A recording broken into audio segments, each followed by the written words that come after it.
So exciting. First one's good news.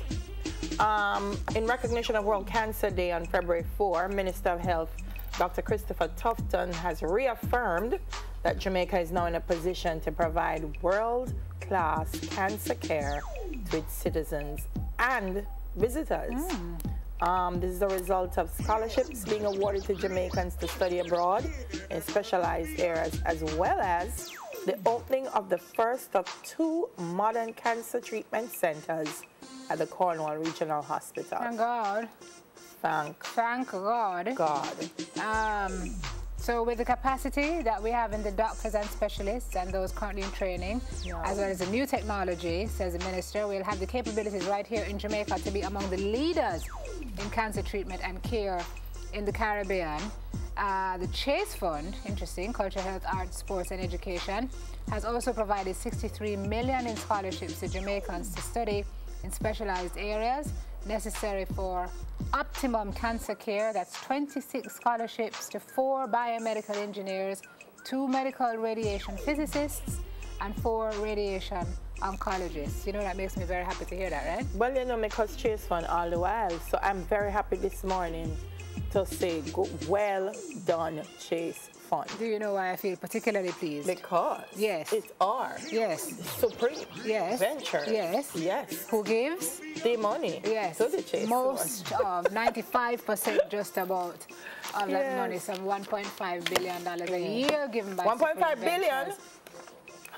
To Chase Lord Fund. Jesus, I'm why someone start me back on Chase Fund after me just say well done Chase Fund. But last year it was 1.4 something. Yes. And the year before, yes. $13 billion to Chase since 2004. So I feel proud. I really wonder if Mr. Holness can give me like 10 minutes to express my concerns. What since the Chase Fund falls under his remit. Chase Fund is from the Office of the Prime Minister. Because I know me alone, you know, Mr. Prime Minister, me have a couple of people where would I really like to express some concerns. Great. I'm not taking this away. Wonderful, and they do provide scholarships for a lot of people, Simone. But me think 1.8 billion a year, a little bit more could be done in other areas. Okay. Morning, Mr. Prime Minister and OPM. Jamaica just checking if is going to compete in the Athletics World Cup. But it's a new World Cup this summer. New World Cup. They've picked the top 8 nations. So if they pick the top 8, come on now. Come on now. Come on now. So the United States, Jamaica, British Athletics. So Britain, the United States, Poland, China, Germany, France, Jamaica, and South Africa will compete at the London Stadium on July 14 and 15. Smile Jamaica is going to be coming to you from the London Stadium. Me and Simone go. Why you look at me now? Meaning, I remember I did not get that memo. When was that communicated to you? Simone. Oh, wait. Are we speaking it into being? Simone. We'll be there. You know, some people like you make me care win me super lot. Negative energy, man.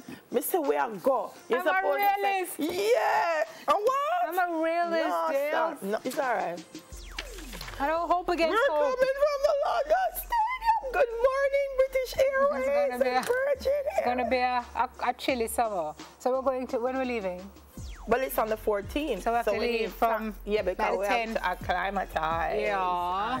Produce, get the show together. Yeah. Then, okay. All right, no problem. So they say it's one of the exciting, innovative events in sports. I think so. This is very cool, eh? Isn't it cool? 8 lanes, 8 top nations, 8 teams, and a host of world-class athletes. I like this idea. Lining up in each event to win the trophy and prize spot.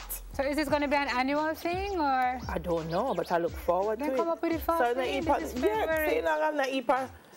semis and whatever. 8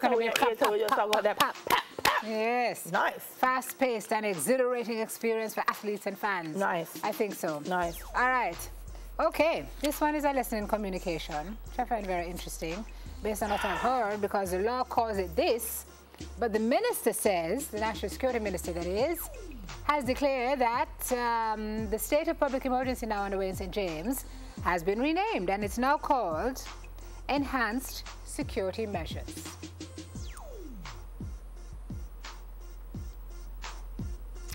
I'm quoting the minister now. We want to make it very clear that after this afternoon, we will no longer refer in St. James to the state of public emergency. We are in the tourism capital. Tourism is the lifeblood. A state of emergency has a negative connotation overseas, and therefore, we would like to refer from henceforth to the enhanced security measures. Jamaica, how you feel about that? Daly, how you feel about Minister that? Montague knows I like him, you know. I like him. No, I really do. But me, I forgot to disagree with him on this one.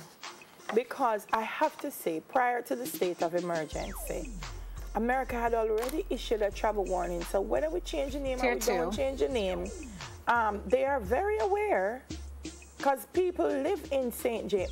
As long as people still live there, communication is going to get out that this is what is happening. So let me ask you a question. Whether we change the name or we don't change the name, I think the thing that's going to make tourists feel comfortable to come back is when we solve crime and we no longer need a state of emergency. So the headlines say, crime under control, state of emergency has come to an end. That's what we're working towards. When we pretty it up. But an SOE, isn't it what it's called in the books, on the law books, it's called a state of emergency, not national. No. And if it weren't in the tourism capital, would it be called enhanced security measures, or is it if Clarendon have a state of emergency, but St. James are going to be the enhanced he's security really measures. saying here that it's in the tourism capital. We have to be careful when we start changing up things, you know. We have to be careful, because that means the police lock me up and send me thief. I can say no. I was simply shifting around ownership of the item. I was permanently borrowing. Yeah. Me can go court and say you're not. No, I was shifting around ownership of the item. So we have to call the thing. Yeah, you see the thing about violence producers. What was that? It annoys me. I tell them violence producers sound like a career goal. Yeah, man. Like the factory is now open. We must make them know them a criminal. You're a criminal, he's a criminal. I'm not going to call you a violence producer. Yeah, but it sounds better. You see, that's what happens when you put lipstick on a pig or perfume on... Marvin. I was just, don't do that. You're terrible. I know she was going to do it, Marvin. It wasn't me. But sometimes you have to confront the thing head on. And when you put on this veneer of, you know, it sounds better this way, but it's still horrible, then we need to be careful of what we're doing. Face that it's horrible. And the story has already gone out. International media has already carried it that Jamaica has called an SOE in Montego Bay. And them are going to say we are calling it an enhanced security measure too. Because guess what? The people from the U.S. Embassy watch the TV. Are you whispering? I just tell them in case.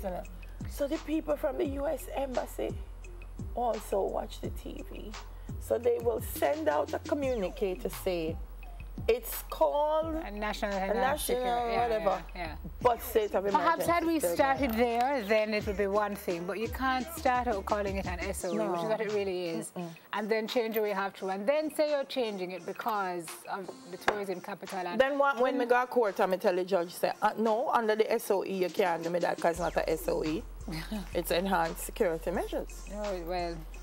Mr. Minister, look here, you're under pressure for solve crime, I know. But if you're under pressure, pressure criminal them. Don't pretty it up. Pressure criminal them. And please, the police need the resources. Yes. Need the resources. That's the key. The resources. To unlocking this, I think. Yeah, criminal them have plenty of resources, so we need to get some resources as well. Spoken. Yes. Who have a birthday today? Marlene Pusey. Her birthday is today. Monique Nash. Althea Tia White. And Nicole sent me a picture. Nicole, I'm taking it out for you. My phone funny, you know. Let me get her them picture of it. See, I want to go sweep. This is Clive Beckford. Clive, Nicole says, happy birthday to you from your forever spouse. Because from your forever spouse. Is your phone? Oh, no, my phone. Or is Arrow? Arrow usually quicker than this. I don't know what I'm going this morning. I'm never eating porridge. See me? What's his name? He's Clive Beckford. Okay, okay. And she's his forever spouse, Nicole. Cool. All right. Okay. See. I don't have no birthday, but I want to say good morning to Warren Vernon, who's watching now. I want to call him Mr. Nate, but I'm not going to. I'm not going to do it. I'm not going to do it. You were going to call him Mr. Nate? No, I'm not doing it again. It's jokes, it's just jokes. All right, here are some folks who are having birthday today, guys. Have a happy, happy birthday.